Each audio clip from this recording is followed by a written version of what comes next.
إلا تنصروه فقد نصره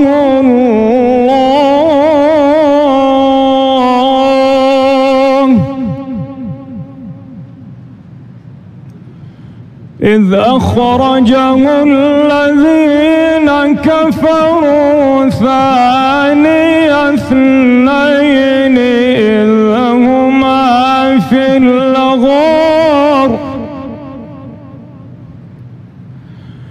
إذ هما في الغار إذ يقول لصاحبه لا تحزن إن الله معنا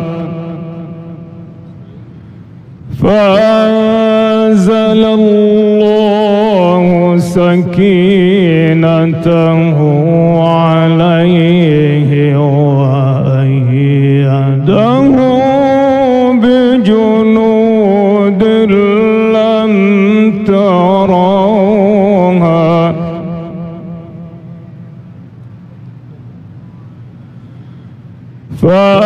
فأنزل الله سكينته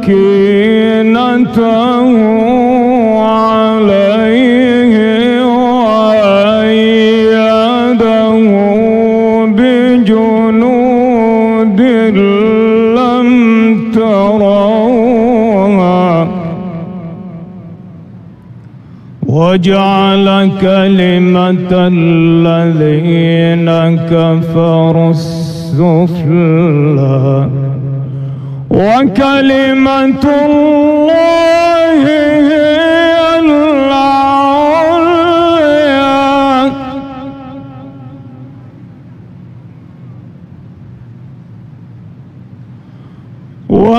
والله عزيز حكيم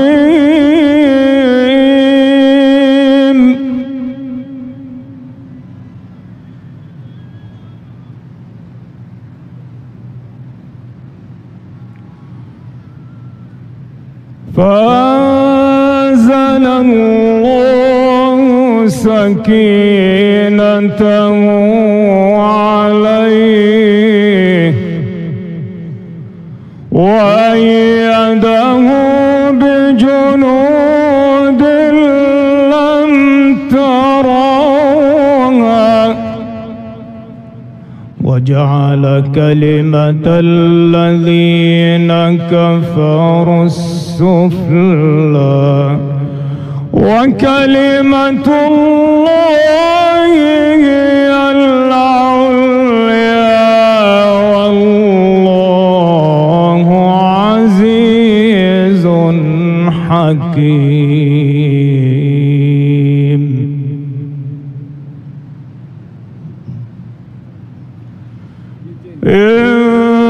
انفروا خفافا وثقالا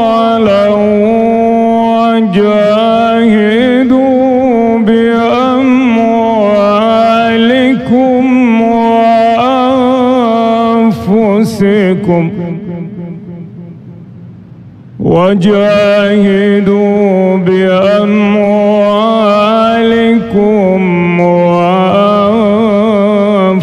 وأنفسكم في سبيل الله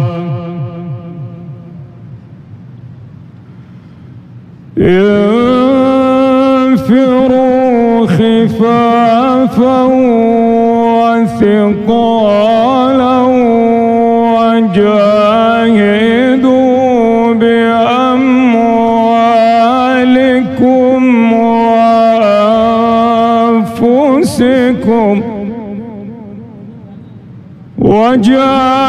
وجاهدوا بأموالكم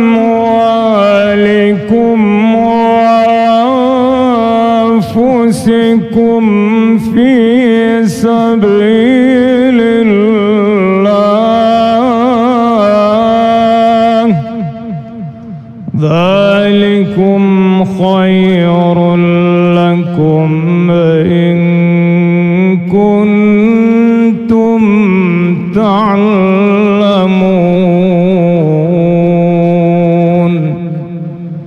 صدق الله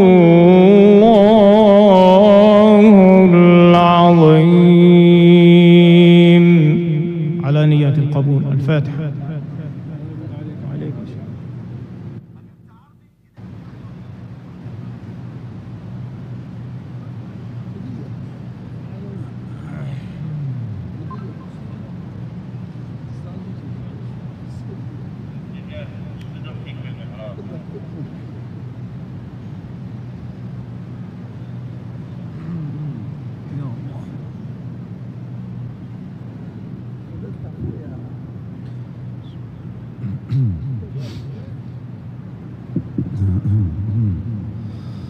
الله أكبر الله أكبر الله أكبر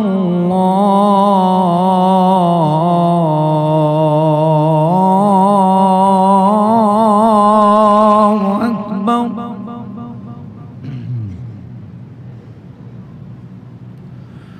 أشهد أن لا إله إلا الله.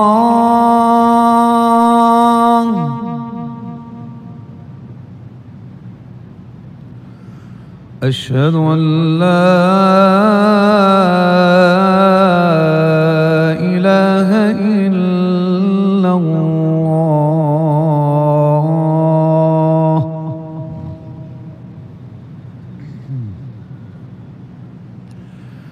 أشهد أن محمدًا رسول الله.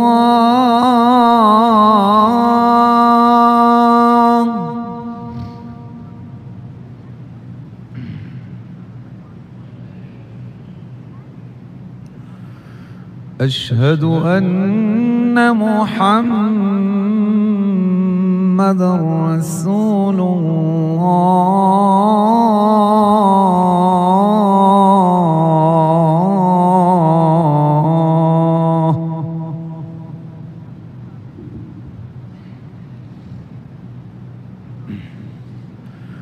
حي على الصلاة.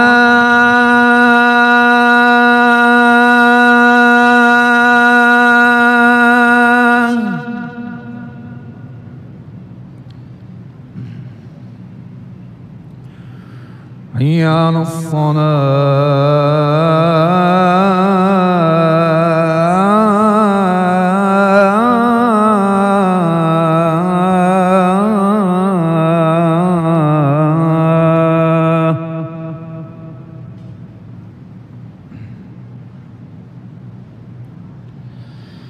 حي على الفلاح.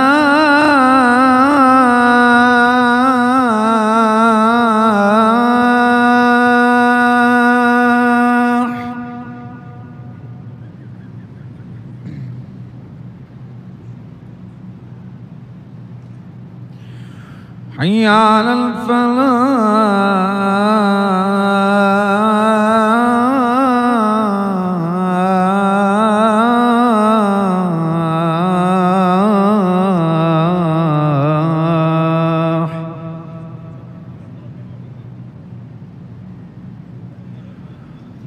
الله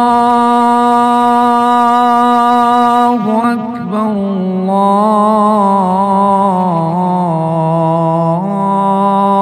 الله أكبر. لا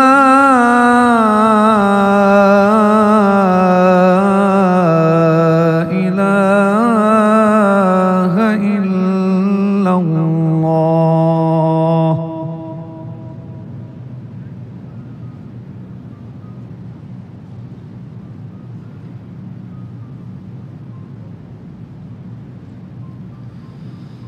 اللهم صل وسلم وبارك على سيدنا محمد وعلى آله وأصحابه أجمعين.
السلام عليكم ورحمة الله وبركاته. الله أكبر الله أكبر الله أكبر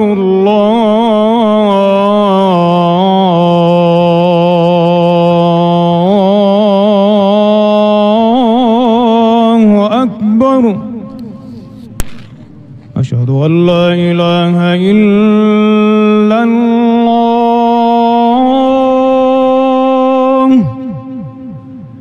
أشهد أن لا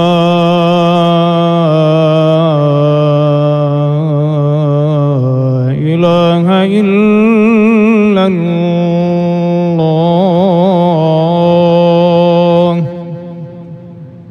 أشهد أن محمد رسول الله. أشهد أن محمد رسول الله.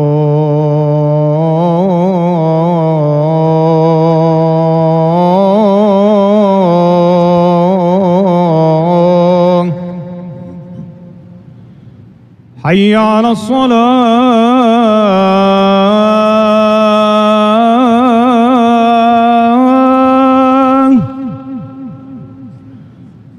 حي على الصلاة.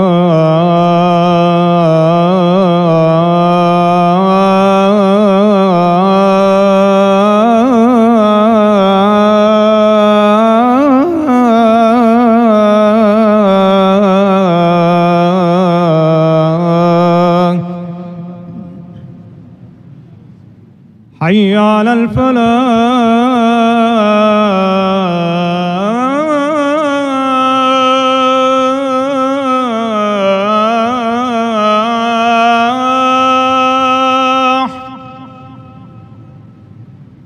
حي على الفلاح.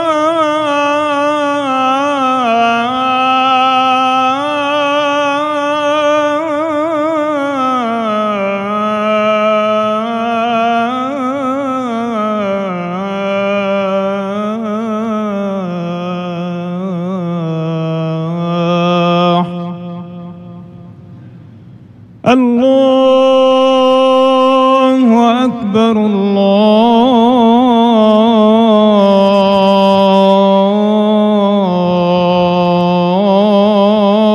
الله أكبر. لا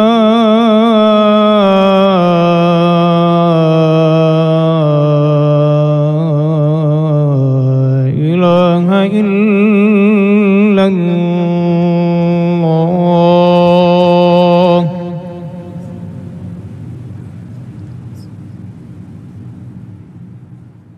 الحمد لله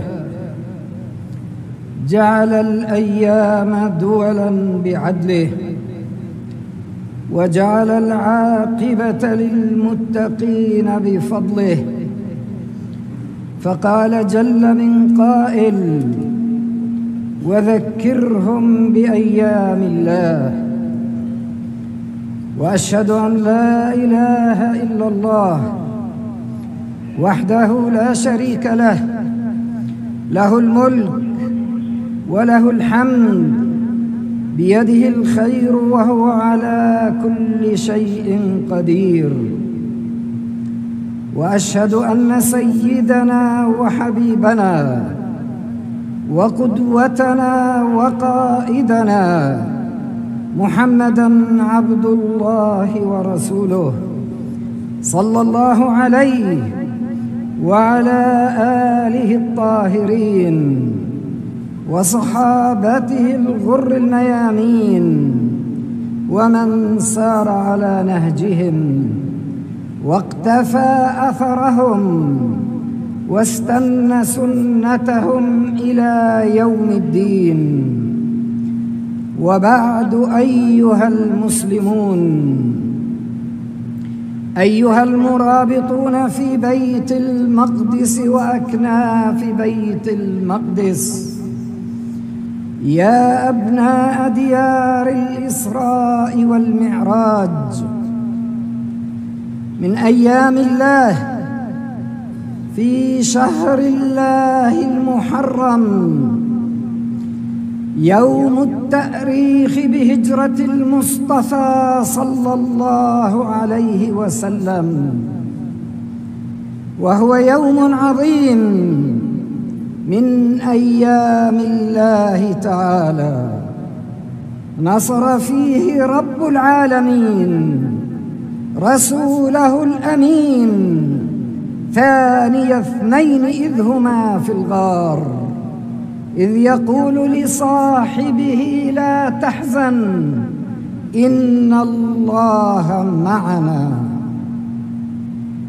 ومن أيام الله في شهر الله المحرم يوم عاشوراء، وهو اليوم العاشر من هذا الشهر الحرام،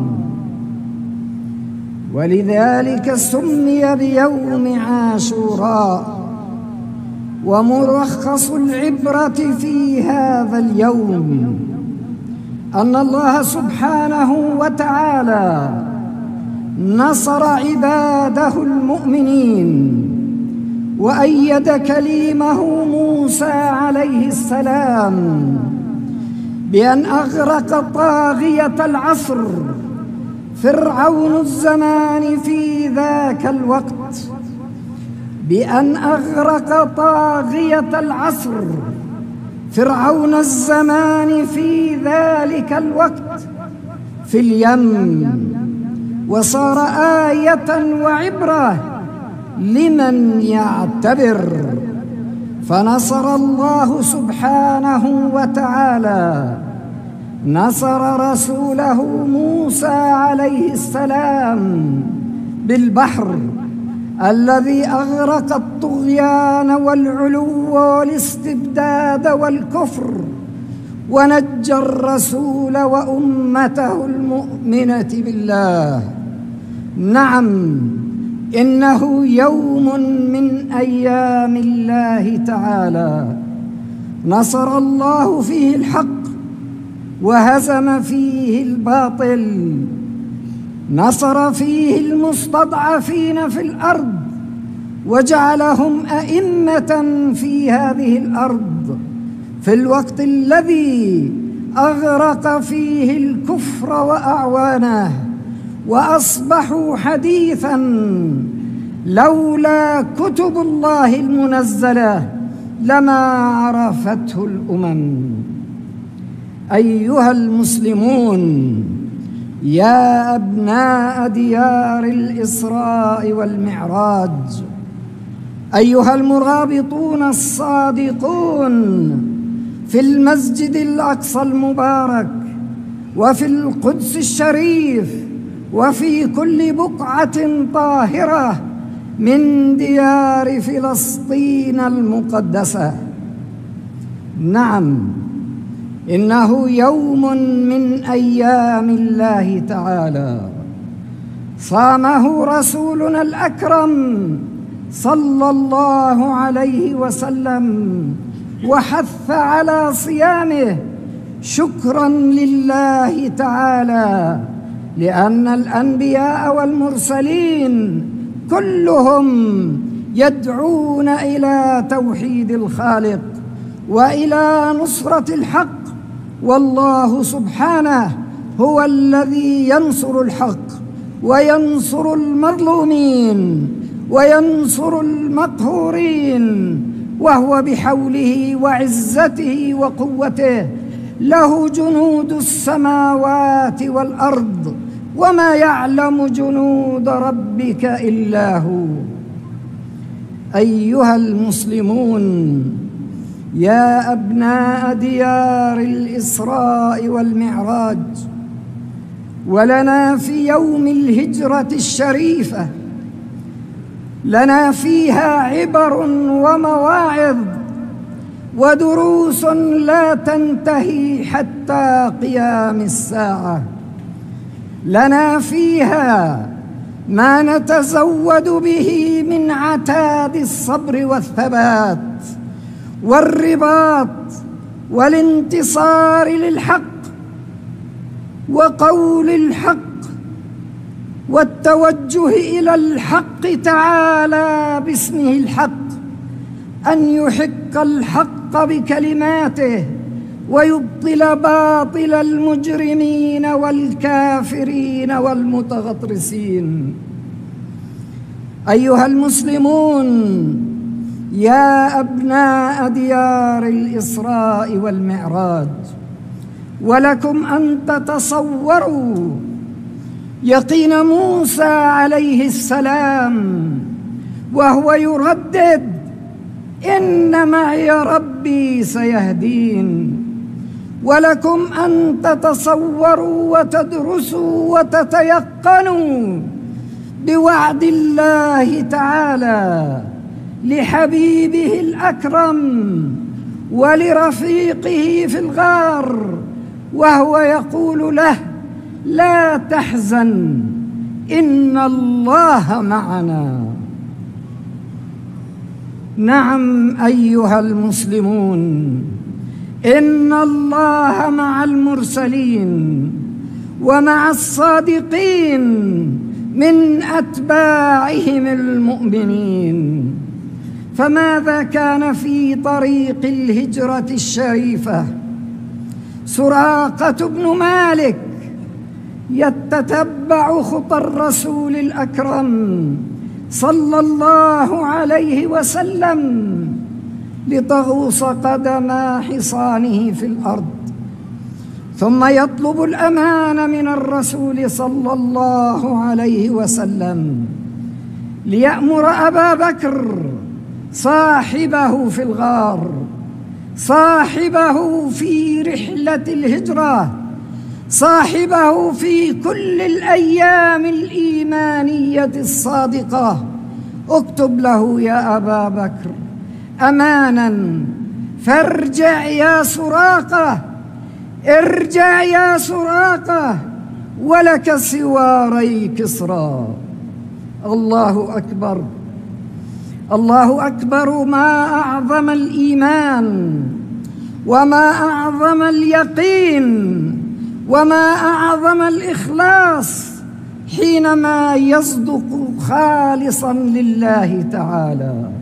نعم، إنه الرسول المطارد من كل أهل مكة، إنه الرسول الذي تربصت به كفار مكة ليقتلوه بضربة رجل واحد.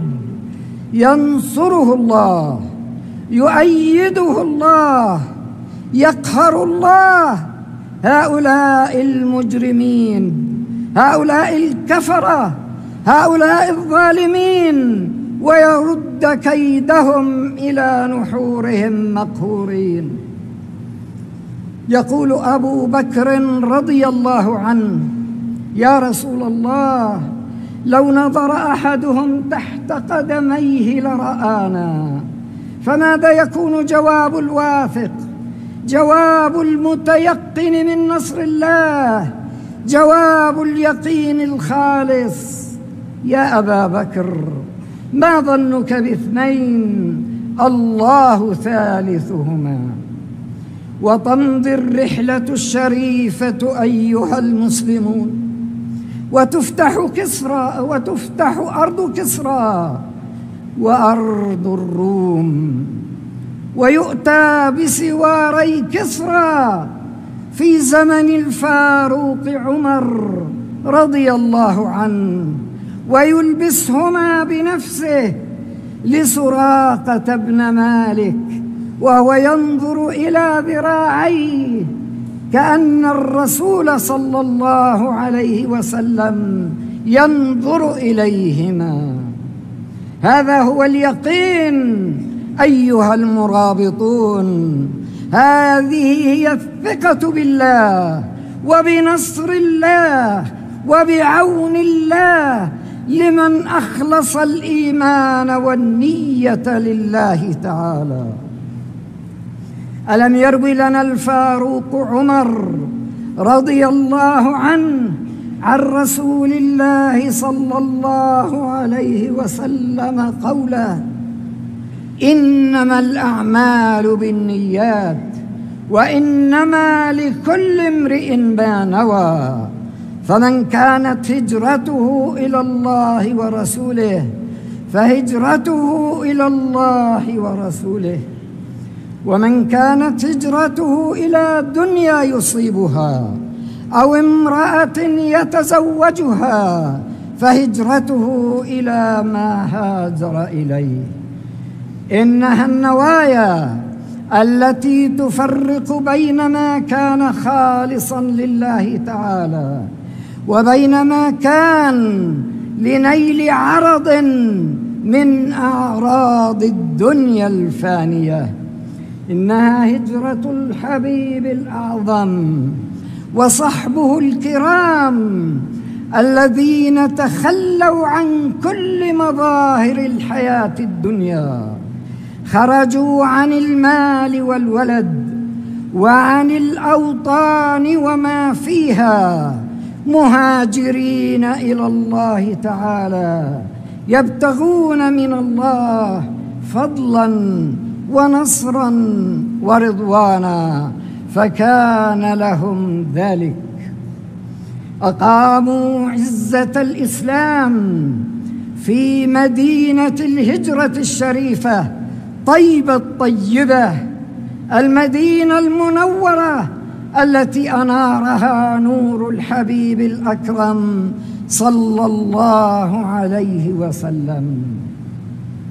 نعم أيها المسلمون، أيها المرابطون في المسجد الأقصى وفي القدس وفلسطين، يقول لنا حبيبنا الأكرم صلى الله عليه وسلم: لا هجرة بعد الفتح. هجرة الأوطان بعد فتح مكة انتهت مع رسول الله صلى الله عليه وسلم، وانتهت مع المهاجرين الأبرار من صحابته الكرام. ولذلك قال لنا صلى الله عليه وسلم: لا هجرة بعد الفتح ولكن جهاد ونية، وإذا استنفرتم فانفروا. يقول كثير من العلماء أن أصل الجهاد هو الرباط في سبيل الله تعالى. فهنيئا لكم أيها المرابطون في ديار الإسراء والمعراج، هنيئا لكم ثواب المهاجرين وإن لم تهاجروا، هنيئا لكم ثواب الهجرة وإن لم تباشروها، لأنكم هاجرتم إلى الله، هاجرتم إلى الله بالطاعة، هاجرتم إلى الله بالرباط، هاجرتم إلى الله بالتمسك بأرضكم ومقدساتكم ومقدراتكم وأوطانكم أيها المسلمون.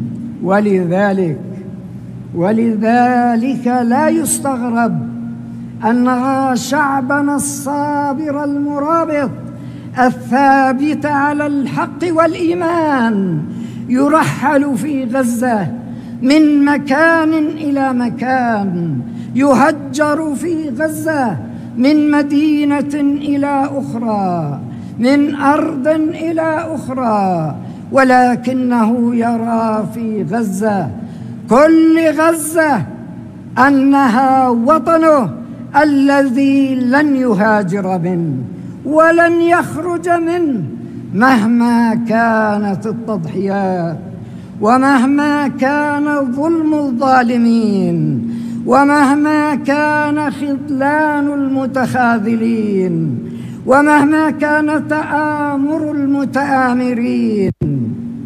نعم، إن شعبنا في كل أرض فلسطين أخذ العهد على نفسه وقطع مع الله هذا الوعد والعهد، لن يتخلى عن ديار الإسراء والمعراج، لن يهجر ولن يهاجر من ديار الإسراء والمعراج، يزف أبناءه شهداء إلى العلا والمعالي بإذن الله تعالى، يصبر يكظم ألمه، يغذي نفسه وقلبه بالإيمان الراسخ بأن الله مع الذين اتقوا والذين هم محسنون، يغذي نفسه بقول الله تعالى: إنا لننصر رسلنا والذين آمنوا في الحياة الدنيا ويوم يقوم الأشهاد. جاء في الحديث الشريف عن رسولنا الأكرم صلى الله عليه وسلم: المسلم من سلم المسلمون من لسانه ويده، والمهاجر من هجر ما نهى الله عنه، أو كما قال: فيا فوج المستغفرين استغفروا الله وادعوا الله وأنتم موقنون بالإجابة.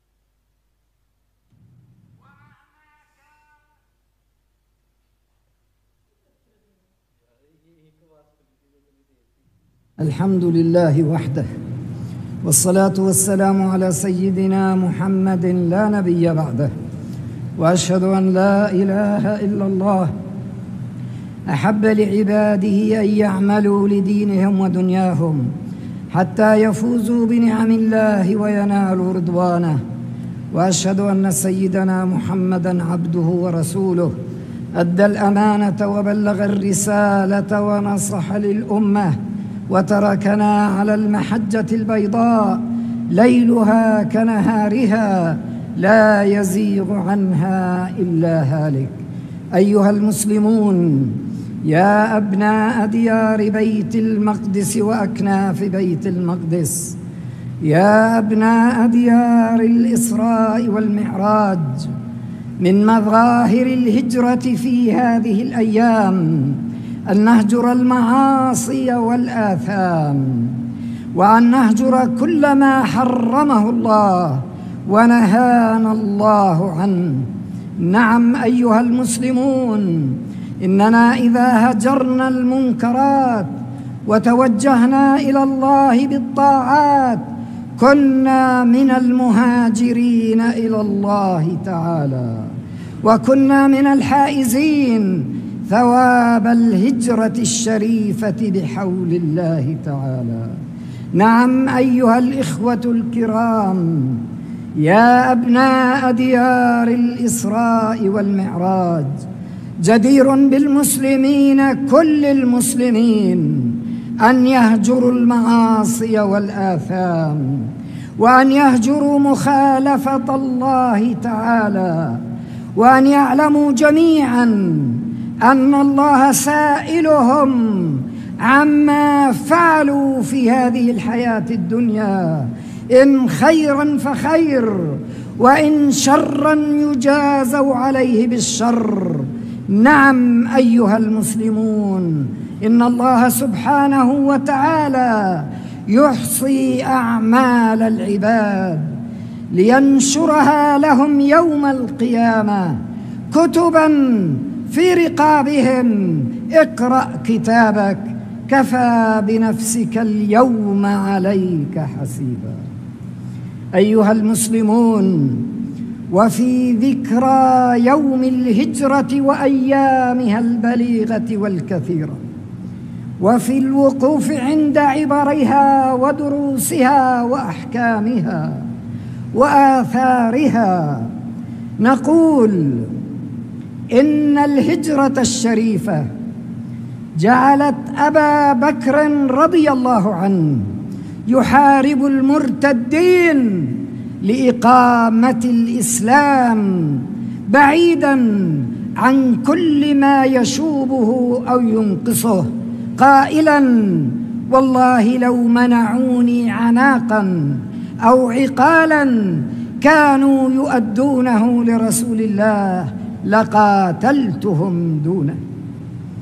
ومن أيام الله في هذه الأمة ذاك الخليفة الذي خاطب السحابة وهو هارون الرشيد: أمطري حيث شئت فخراجك عائد إلينا. إنها عزة الرسالة وعزة الإيمان ويقين الإخلاص، وكان ذلك. إنها نخوة المعتصم يوم استغاثت به امرأة مسلمة فلبى نداءها وجيش الجيوش وانتصر لها. ولعل الشاعر قد خلد هذه الذكرى: ربما معتصماه انطلقت ملء أفواه الصبايا اليتم، لامست أسماعهم لكنها لم تلامس نخوة المعتصم. آهات الصبايا، آهات الثكالى تلامس العالم من خلال وسائل الأعلام، وصمت آذان الحكام والمسؤولين في دنيا العرب والمسلمين، لا بل في العالم، عن سماعها. فلا حول ولا قوة إلا بالله العظيم، وحسبنا الله ونعم الوكيل، حسبنا الله ونعم الوكيل. سنحيا ونحن نقولها، ونموت على الإيمان ونحن نرددها: حسبنا الله ونعم الوكيل. أيها المسلمون، يا أبناء ديار الإسراء والمعراج، ولعل سائلا يتساءل: ما هذا الذي يتم في المسجد الأقصى المبارك من اقتحامات واعتداءات من حكومة الاحتلال الإسرائيلي؟ بالأمس كان وزيراً، وأنزه المنبر عن ذكر اسمه، يقتحم المسجد الأقصى المبارك ظانا أن هذا الاقتحام أو هذا العدوان يغير شيئاً من واقع المسجد الأقصى المبارك. نقول لهذا ولغيره: لا، بل نقول للعالم إن المسجد الأقصى المبارك هو مسجد إسلامي بقرار رباني في كتاب الله في قلب القرآن الكريم. سبحان الذي أسرى بعبده ليلا من المسجد الحرام إلى المسجد الأقصى الذي باركنا حوله. فلن يغير واقع المسجد الأقصى، ولن يغير من قدسية المسجد الأقصى اقتحام مقتحم أو عدوان معتد، بل هو للإسلام والمسلمين ولعبادة المسلمين وحدهم ولدعاء المسلمين وحدهم، وسيبقى بحول الله كذلك إلى أن يقضي الله أمرا كان مفعولا.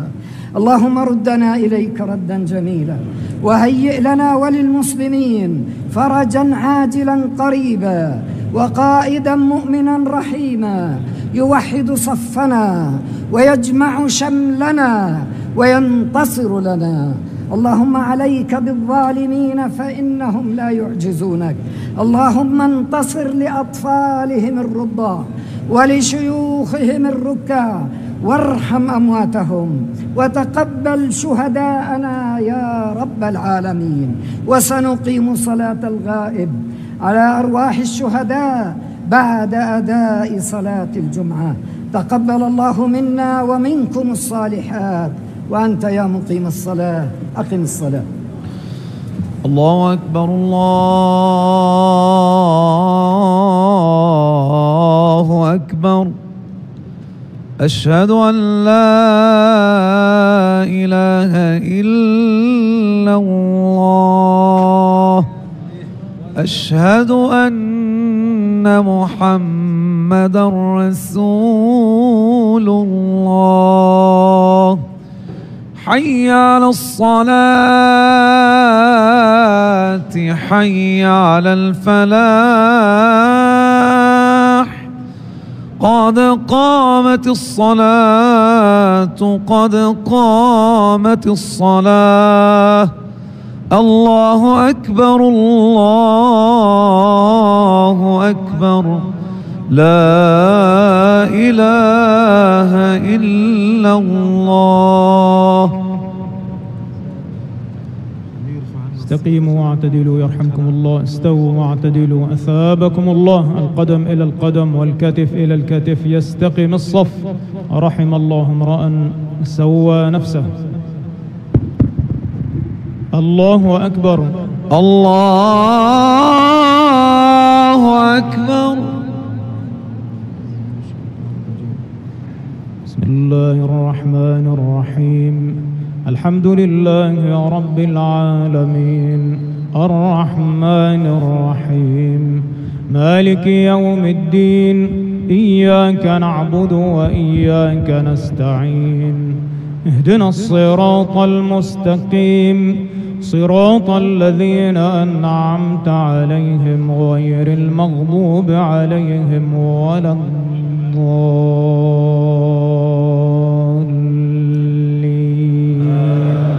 آمين.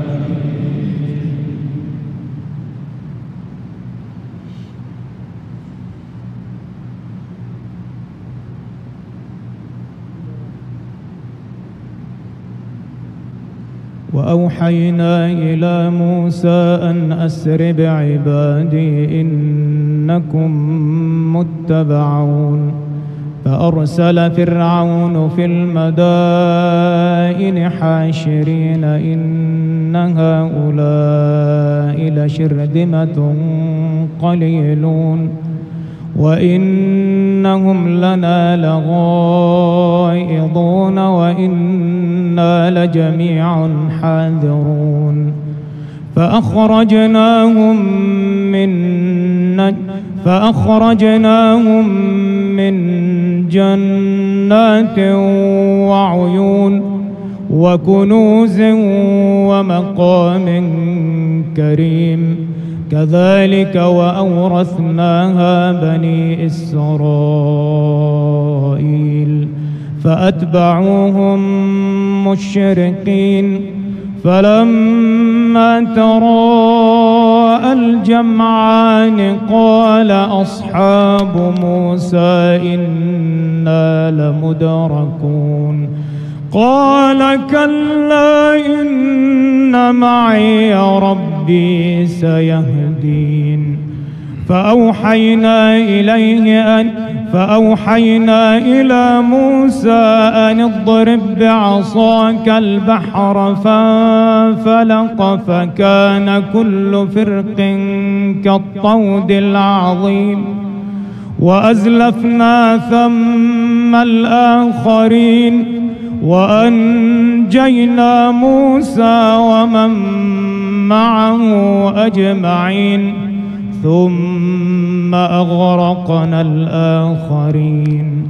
إن في ذلك لآية وما كان أكثرهم مؤمنين وإن ربك لهو العزيز الرحيم. الله أكبر.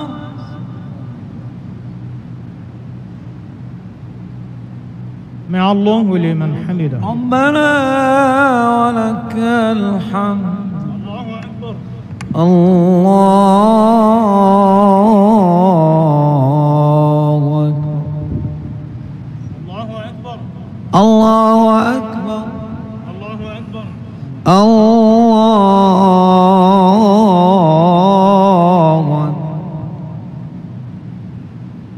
الله الله أكبر. أكبر. الله أكبر. بسم الله الرحمن الرحيم. الحمد لله رب العالمين الرحمن الرحيم مالك يوم الدين إياك نعبد وإياك نستعين اهدنا الصراط المستقيم صراط الذين أنعمت عليهم غير المغضوب عليهم ولا الضالين.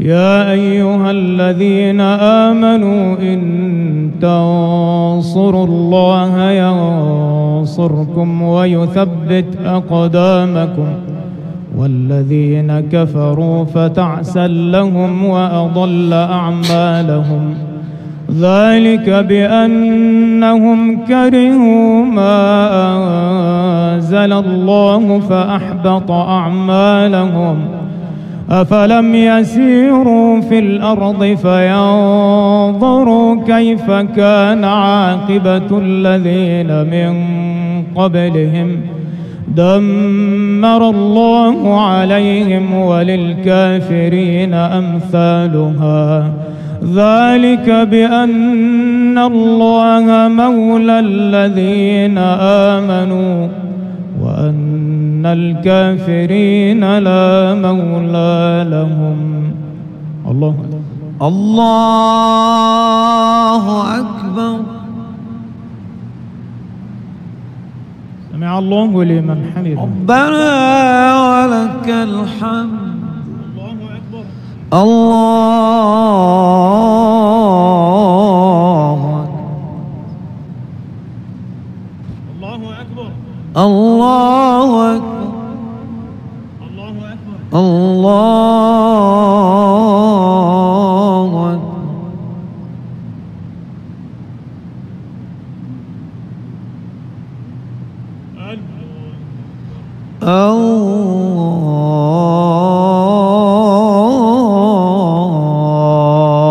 الله أكبر.